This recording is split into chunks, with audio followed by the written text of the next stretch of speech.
आणि 4 धावा. स्ट्राईकला असेल तो नाना.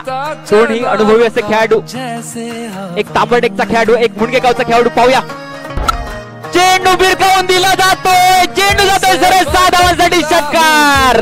95 धावांचं टार्गेट आता मात्र कुठेतरी छोटं वाटतं या ग्राउंड मध्ये आणि या सामन्यामध्ये विजय प्राप्त होतोय तो साई स्पोर्ट्स पोयरे संघाला.